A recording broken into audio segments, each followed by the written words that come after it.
Hello everybody, it's time for another safari story और ये वाली story थोड़ी हटके है and I'm assuring you बिल्कुल डर लगेगा, रोंगटे खड़े हो जाएंगे ये story सुन के, it'll send shivers down your spine. हटके इसलिए क्योंकि this is a little bit about Africa, not about India, and it goes back to the time in 2019 when I was in Africa filming wildlife for Safari with Suyash season 2, which a lot of you might remember.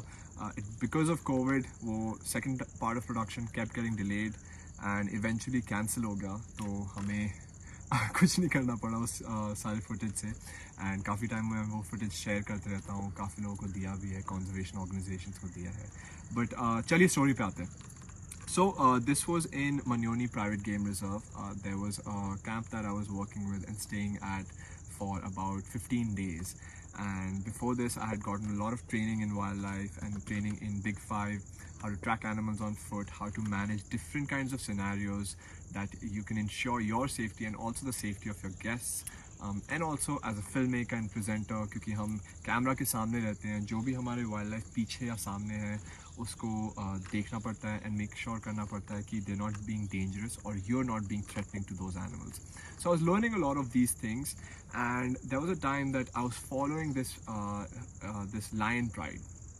So it had two males, and one of them had gone very old, and he was actually just going to leave the pride because the pride wasn't happy with him. A lot of times that happens with prides. You know, male lions, when they get old, they have to leave the pride and fend for themselves. And this was also the time that the pride was experiencing some kind of difficulties. The females weren't able to hunt more. Somehow they kept missing the hunts, and they had a lot of cubs as well. So a lot of mouths to feed, a lot of dynamics being changed every single day. और वही हम film कर रहे थे हर रोज़, और एक time आया कि वो सारे लायंस सेपरेट होने लगे. Once they started separating, by the way, I keep talking a little bit in Hindi because आप लोग बोलते हो थोड़ा हिंदी में भी बात किया कर सुयाश, तो मैं कोशिश कर रहा हूँ. कभी कभी फ्लो ब्रेक हो जाता है, तो उसके लिए sorry. So once we started following these lions, once they started separating, they started going to different parts of the reserve. And usually मेरा schedule यही होता था कि सुबह मैं 4:30-5 बजे उठता था, and just before sunrise I used to leave the lodge and go out on the safari. Me and my team member will be out on the safari the entire day and try to record as much as possible. Maybe come back for lunch. कभी-कभी lunch बाहर खाते थे, and then come in the evening just before dinner, have some dinner, and either go back on a safari or go back to the lodge. This time I had a very late dinner because I came home around camp around 8:45, 9. So after a shower and stuff, it was almost 10. And you see the tent behind me. The distance between this tent and the tent behind me is just about, I would say, 20 meters, right? And imagine a 20-meter path which is completely sandy. This sandy path is the path I used to cross to go from the main mess area where you can have food to my tent. But this 20-meter area was completely dark all the time.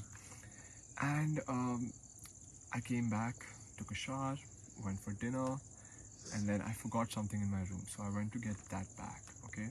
And whenever I'm walking around in the night, I'm always wary of my surroundings. But because I was hungry, I wasn't thinking too much. I just walked, didn't think of anything at all. After coming back, I saw that there were lion pug marks.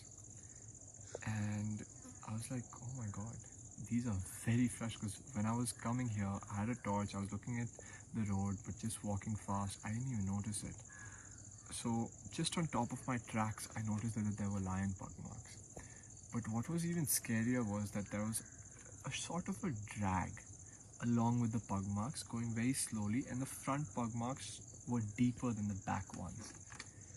And then I decoded that story and I realized, oh my god, the lioness was trying to stalk me.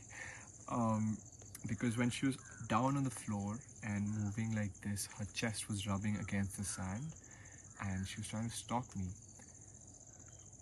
And at that instant, I think my body, my soul left my body rather. My body was shaking, my soul left my body, and I was thinking, oh my god, she's still around, she's still around, she's still around.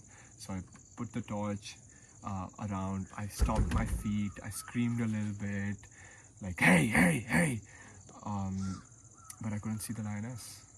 And that was a moment that kind of humbled me, that we work at the end of the day in very dangerous settings and scenarios. And for whatever reason, the lioness stalking didn't go for it. Maybe she was just there curiously going after me and realized that, I wasn't the meal that she wanted. It was a scary incident, and since then, whenever I'm walking around at night, I'm much more cautious. So just a word of caution: if you're ever in an African camp or even an Indian camp, don't walk alone. Don't walk at night alone.